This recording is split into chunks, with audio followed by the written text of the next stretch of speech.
बिस्मिल्लाहिर्रहमानिर्रहीम, अस्सलाम वालेकुम। आप देख रहे हैं मुझे मेरे यूट्यूब चैनल पर और मैं मुज़म्मिल अवान हूँ। फॉरेन फंडिंग केस में FIA ने फेडरल इन्वेस्टिगेशन एजेंसी ने इमरान खान साहब के खिलाफ मुकदमा दर्ज किया और इमरान खान साहब को ज़मानत के लाले पड़ गए। उन्होंने इस्लामाबाद हाई कोर्ट से रुजू किया और मंगल तक उनको हिफाजती ज़मानत का परवाना मिल गया।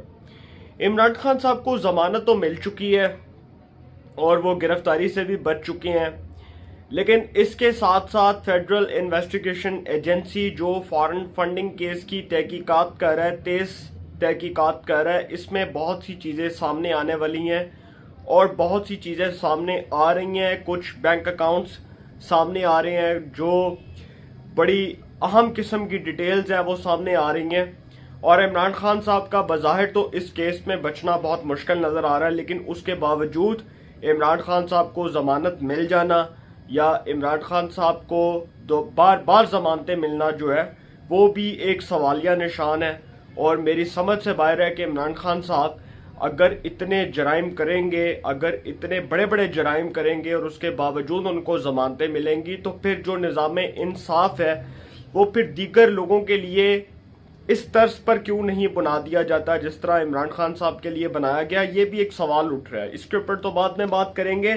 लेकिन यहाँ पर जी इस्लामाबाद हाई कोर्ट से उन्होंने अपनी ज़मानत मंजूर करवा ली। अदालत आए, बड़े खुश दिखाई दिए और बड़े खुशी के साथ उन्होंने बात की, बड़े खुशगवार अंदाज में बात की। यहाँ तक कि जो चीफ इलेक्शन कमिश्नर हैं सिकंदर सुल्तान राजा साहब, जिनको खुद उन्होंने अपॉइंट किया था, और आदिल अब्बासी साहब जो हमारे दोस्त हैं, जो ARY न्यूज़ के एंकर पर्सन भी हैं, सीनियर सहाफ़ी भी हैं, उनको इमरान खान साहब ने ये बात की थी कि इस जैसा ईमानदार शख्स इलेक्शन कमीशन के अंदर नहीं आ सकता। पाकिस्तान की हिस्ट्री में ऐसा दयानतदार चीफ इलेक्शन कमिश्नर मैंने नहीं देखा। अब उसी चीफ इलेक्शन कमिश्नर को गालियां दे रहे हैं और उसी को गालियां देने के साथ साथ इमरान खान साहब ने फिर chief election commissioner Sikandar Sultan Raja के ऊपर तनकीद की और कहा कि ये डिसऑनेस्ट है, ये बददियानत है, ये बेईमान है, ये नून लीग का प्लांटेड बंदा है, ये उनके घर का बंदा है, ये हुकूमत के घर का बंदा है, फलां फलां फलां। वो जो जितने भी एलिगेशंस हैं, जितने भी इल्ज़ामात हैं, वो उन्होंने लगाने शुरू कर दिए।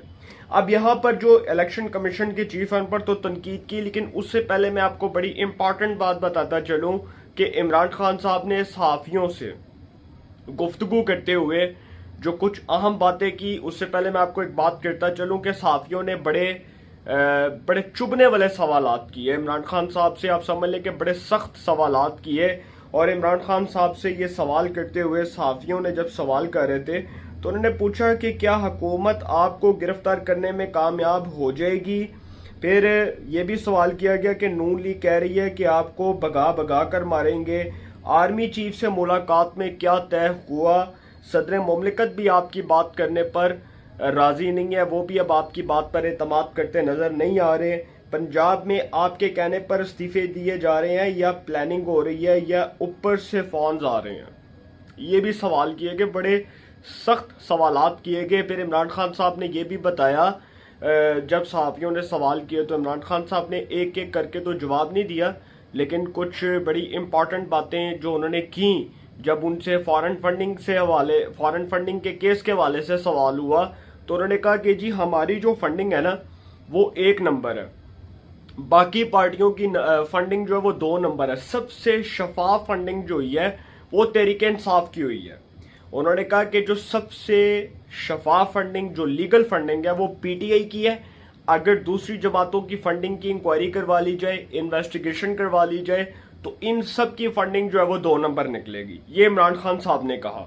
और उन्होंने कहा कि जी chief election commissioner Sikandar Sultan Raja जो कि एक बददियानत शख्स है, डिसऑनेस्ट है, अगर वो इनकी फंडिंग की तहकीकात करवाए तो सबसे ज्यादा घपले इन जमातों की फंडिंग में से निकलेंगे। हमारी जमात की 1 नंबर फंडिंग है। अच्छा, ये जो फैसला आया चीफ इलेक्शन कमिश्नर ने, ये जो फैसला दिया फॉरेन फंडिंग से मुतल्लिक, इस फैसले में तो ये साबित हो चुका ना कि इमरान खान ने ममनुआ ज़राए से फंडिंग ली।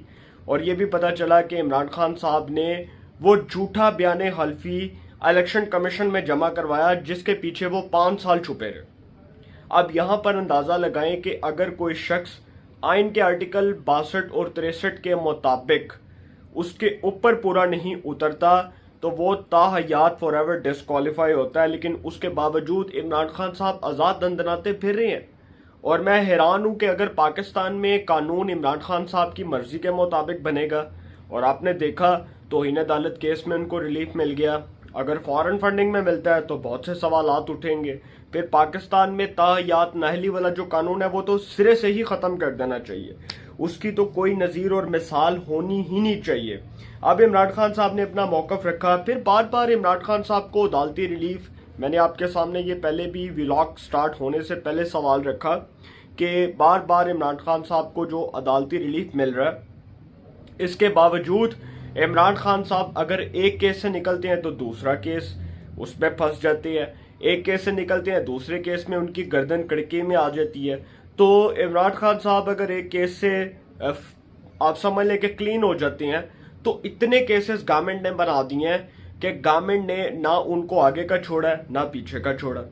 अब उनके ऊपर एक नया केस ये बन चुका है कि उन्होंने ये जो आपके सामने ये जो FIA का सारा प्रोसेस है ये फॉरेन फंडिंग से मुतल्लिक, पहले तो इलेक्शन कमीशन ने तहकीकात की थी ना, अब FIA अपनी तर्ज के ऊपर तहकीकात कर रहा है और देख रहा है कि इसमें कितने घपले हुए, क्या 2 नंबरियां हुई, क्या चीज़ें सामने आएंगी, क्या शवाहिद सामने आएंगे। तो इमरान खान साहब बज़ाहिर मुझे बचते नज़र नहीं आ रहे। हाँ, अगर कोई अपनी जिद और अपनी अना बना चुका है कि इमरान खान साहब को अगर हाथ भी लगाया गया तो पाकिस्तान नहीं चलेगा, और उनकी फ़ैन फॉलोइंग बहुत है, और उनको आपको पता होगा शायद ये किसने बात की थी और ये अदालत में हुई थी कि जी आप बड़े आला पाए के बड़े कद के लीडर है, आपकी तो फ़ैन फॉलोइंग बहुत है। अच्छा, मैं हैरान हूँ वैसे कि क्या अदालतें इमरान खान साहब की फ़ैन फॉलोइंग को देख के फैसला करेंगी?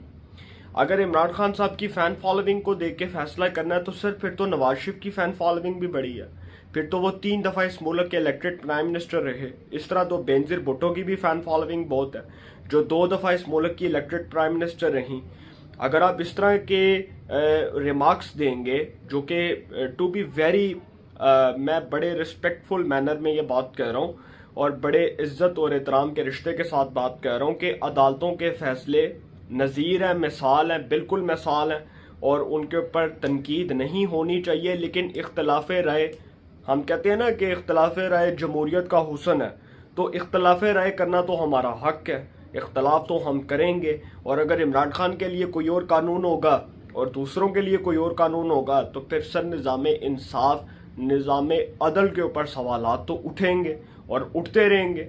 अब यहाँ पर चूंकि ये जो बातें हो रही हैं और इमरान खान साहब के ऊपर जो मुकदमात की जो फहरिस्त है वो इतनी तवील है कि वो एक तौहीन अदालत के मुकदमे से निकले, फॉरेन फंडिंग के मुकदमे में फंस गए, फॉरेन फंडिंग से निकलेंगे, इलेक्शन कमीशन के खिलाफ जो तौहीन आमेज अल्फाज इस्तेमाल किए उसमें फंस जाएंगे, उससे निकलेंगे ऑडियोज़ वाले स्कैंडल में फंस जाएंगे, ऑडियोज़ वाले स्कैंडल से निकलेंगे वीडियो स्कैंडल में फंस जाएंगे। तो इमरान खान साहब की बचत कोई नहीं है, ये मैं आपको बता दूं।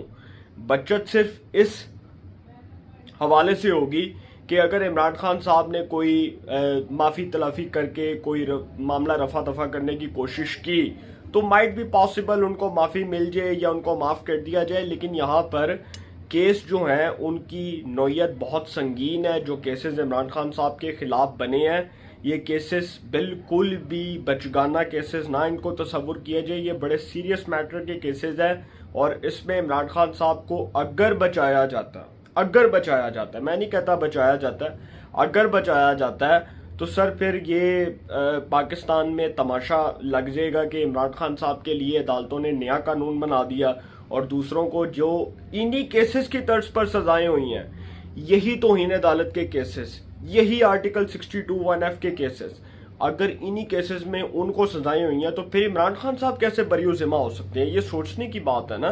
तो ये सारा कुछ जो है इसमें इमरान खान साहब का मुझे तो बज़ाहिर मुश्किल नज़र आता है बचना।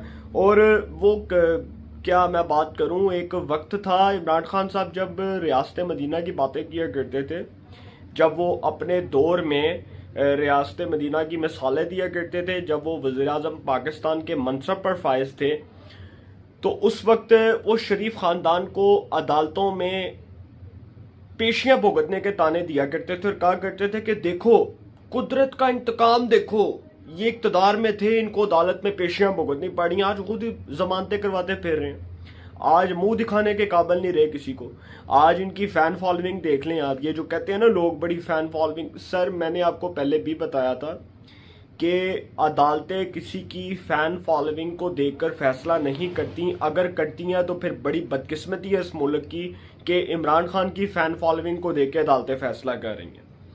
मैं अदालतों के साथ बड़े इज्जत और एहतराम के रिश्ते के साथ ये पूछना चाहता हूँ कि सर अगर इमरान खान के लिए अगर अपनी मर्जी का कानून बनाना है, लागू करना है, तो फिर सर पाकिस्तान की अदालतों को चलाएं इमरान खान की मर्जी के मुताबिक। जिस तरह वो गालियां बकते हैं, जिस तरह वो इदारों को गालियां देते हैं, जिस तरह वो पाकिस्तान के रियासती इदारों को गालियां देते हैं, तो सर दें गालियां इमरान खान साहब, फिर चलाएं पाकिस्तान को इमरान खान की मर्जी और मंशा के मुताबिक चलाएं, जैसे वो कहते हैं वैसे पाकिस्तान को चलाया जाए।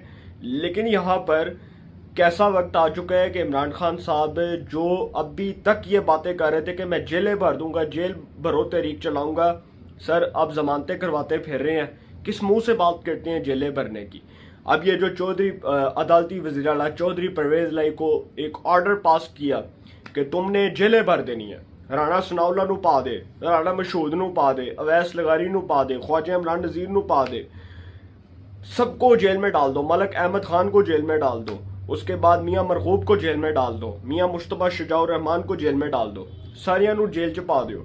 और बाद में परवेज लाई जो है वो क्रेडिट ले इमरान खान साहब से कि जी देखो आपने कहा तो मैंने इनको जेल में डाल दिया। अब इमरान खान साहब का ये वक्त आ चुका है कि वो अपनी जमानतें करवाने के लिए अदालतों में जा रहे हैं और वहां पर जाकर अदालतों से हाथ जोड़कर कह रहे हैं कि खुदा का वास्ता सर मुझे जमानत दे दें, और उनको जमानत मिल जाती है।